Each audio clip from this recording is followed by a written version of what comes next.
This program proudly brought to you by Centrebet. No other bookie offers a tote guarantee on your fixed odds bets. Well, today we're catching up with a legitimate superstar of Australian and New Zealand racing. He's captured nearly 50 Group 1s as a trainer, and of course he's captured the race that stops the nation, the mighty Melbourne Cup. Today we're spending time with Mike Moroney. Mike, take us through how you started in this game. We basically were taken to the races from the time we were kids as a family. My mother's side of the family had been in racing for quite a while. They bred a Melbourne Cup winner, Hijinks, who won the 1960 Melbourne Cup.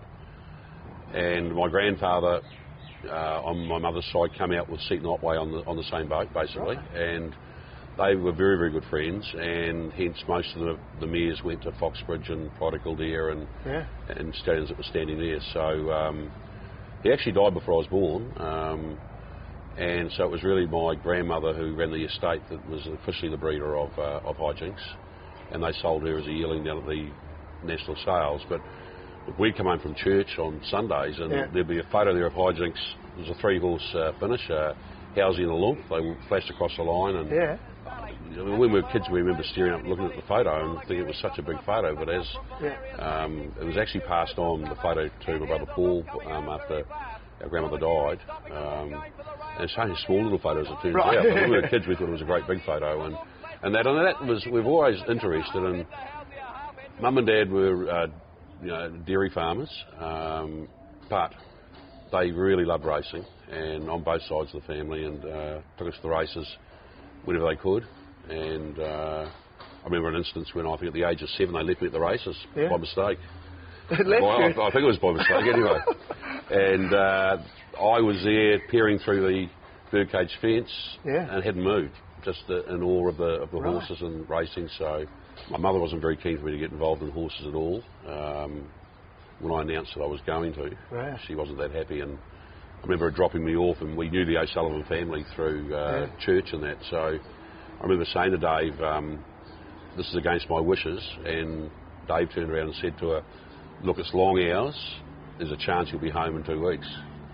And from the time I got there, I just loved it. The long hours, we were living in a pretty small sort of house with about 8 staff and and I enjoyed it, really did, right from day dot.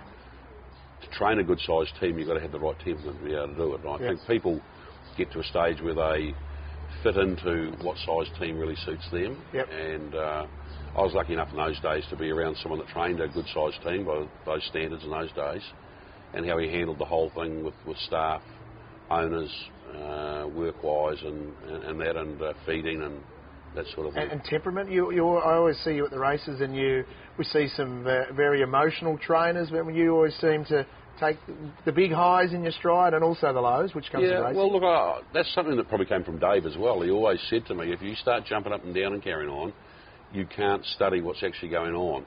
He's probably wrong in these days because you get to see that many replays. That's true. Of course, back in those days you didn't, and you'd have binoculars and watch them that way. And Dave always, when I was sitting with him, always said to me, just quieten down, watch the race, So that was just from the old school a little wee bit, but things are changing a wee bit now. It's sort of on TV, and you can watch replays and that sort of thing. We analyse and analyse and analyse. Talking about old school, you had Dave and you had the O'Sullivans, and then you had a 6-week stint here with Angus Armanasco, talking of old school, but a legitimate legend as well. Yeah.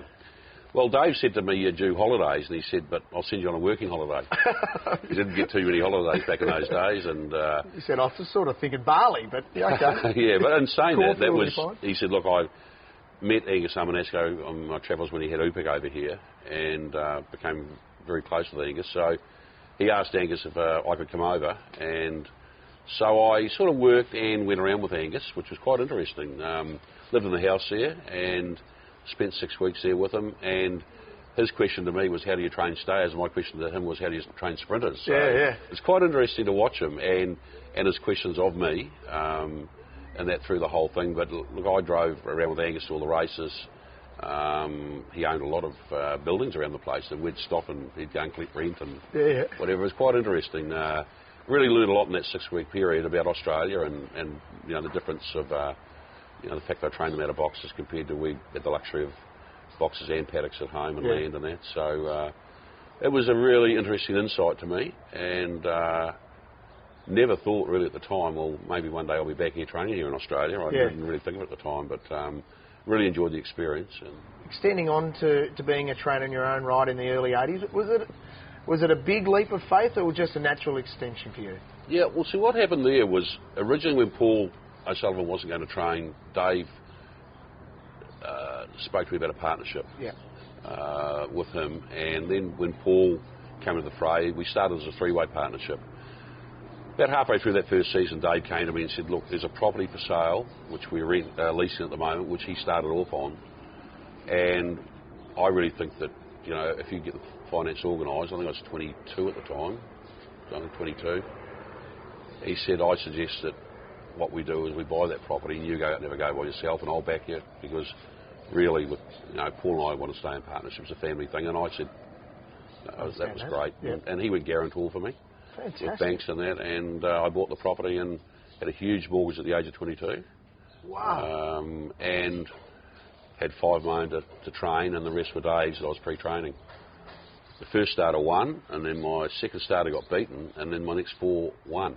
And I think after I trained the first 5 winners, that was from the 1st of August till Christmas time, and I'd won a stakes race by then too. Every horse that had won I sold, and just paid the money, got my 10% and paid it off the mortgage. But left me with a bunch of young horses, and I didn't train another winner for 8 or 9 months. And I remember sitting down with Dave, having a Christmas drink with him, Dave O'Sullivan, and he turned around and said to me, you think this game's easy, don't you? Because I was flying at the time. And I turned around and said, boss, I know what it's like. And never trained another winner for 8 or 10 months or something like that. So. Wow. You always remember your first Group 1. You'll probably always remember your first Australian Group 1. It was in the South Australian Oaks with a... well, we already knew you were a good trainer of stayers, and you showed that again. She'd won a nice race at Avondale, and we decided we'd come across. And O'Sullivan sent a filly called Bonjour over. Travelling over in the float from here with Gavin Parker, who was Dave's foreman at the time, with the 2 fillies. We were in the back. We got to Adelaide. The driver didn't know where he was going. And he got on to the, I now know, having lived in Adelaide where he went, he went past the racecourse, turned left down towards Glenelg there, on that 2-lane highway either side.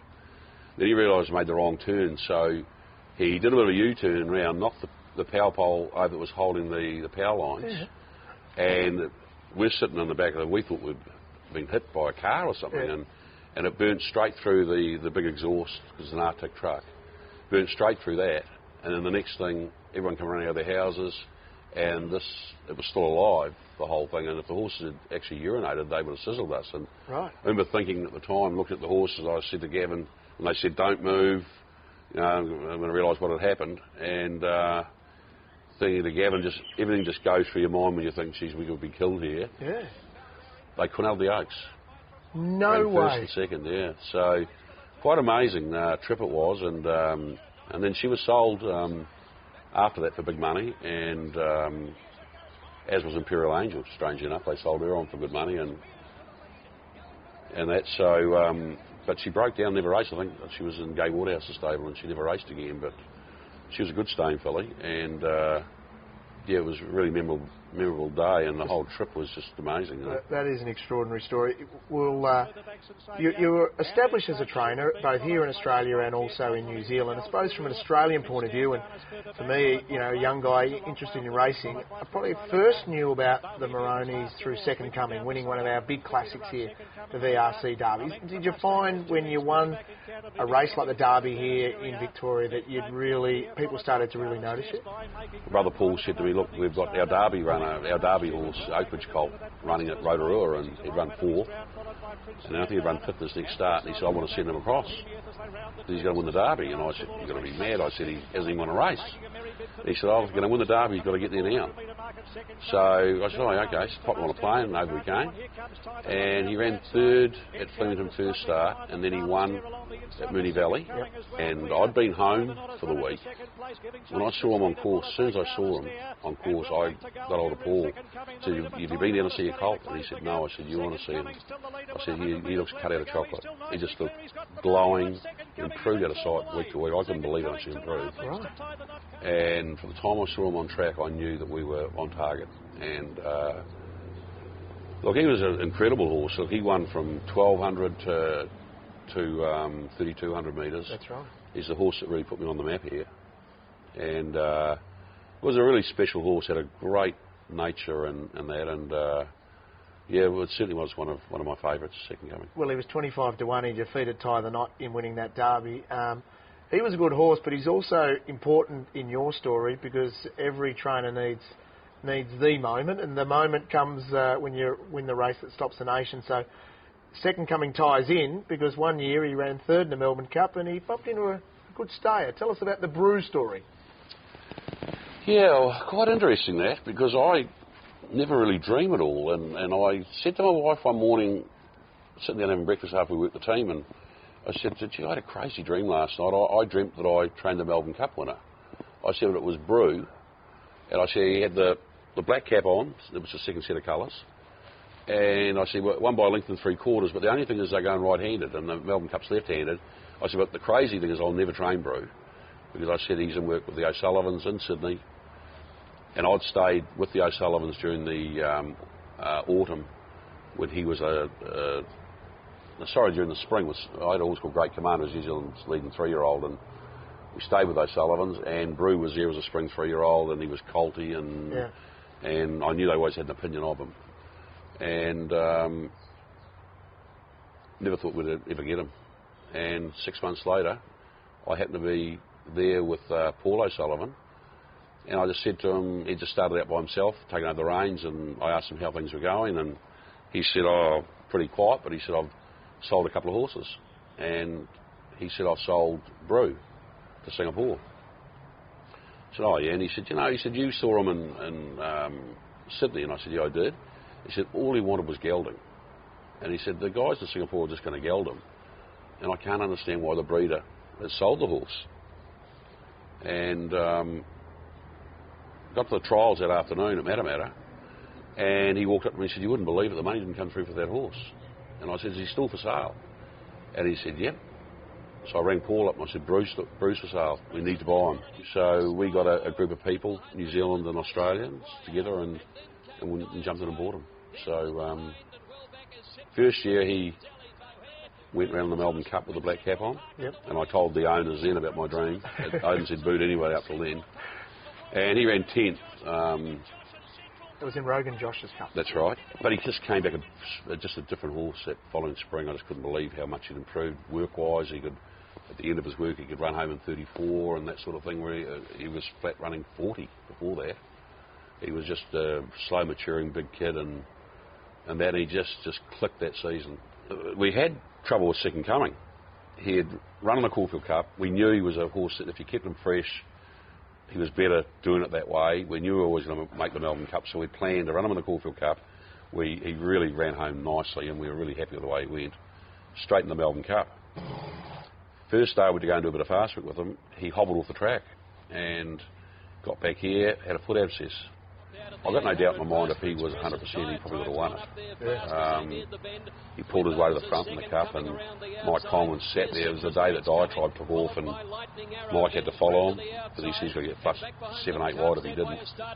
And Diatribe was gone, turning and left, second coming in front. And he hadn't moved a muscle on him by then, but he had over-raced, and he was left without a kick weight, but hung on and ran third. I still remember down the straight, I'm watching the race, and I'm watching second coming, and he was always the favourite. And see the shadow rolls at the front too soon. I knew he got there too soon. And then off his back came Brew, who got a great run, and he just sprinted Brew past him. And for a brief moment, I thought he was going to run first and second, and that, but ran first and third, and it was a great day. And then, of course, the next 12 months just is life-changing. No matter where you go in the world, everyone knew you as a Melbourne Cup winning trainer.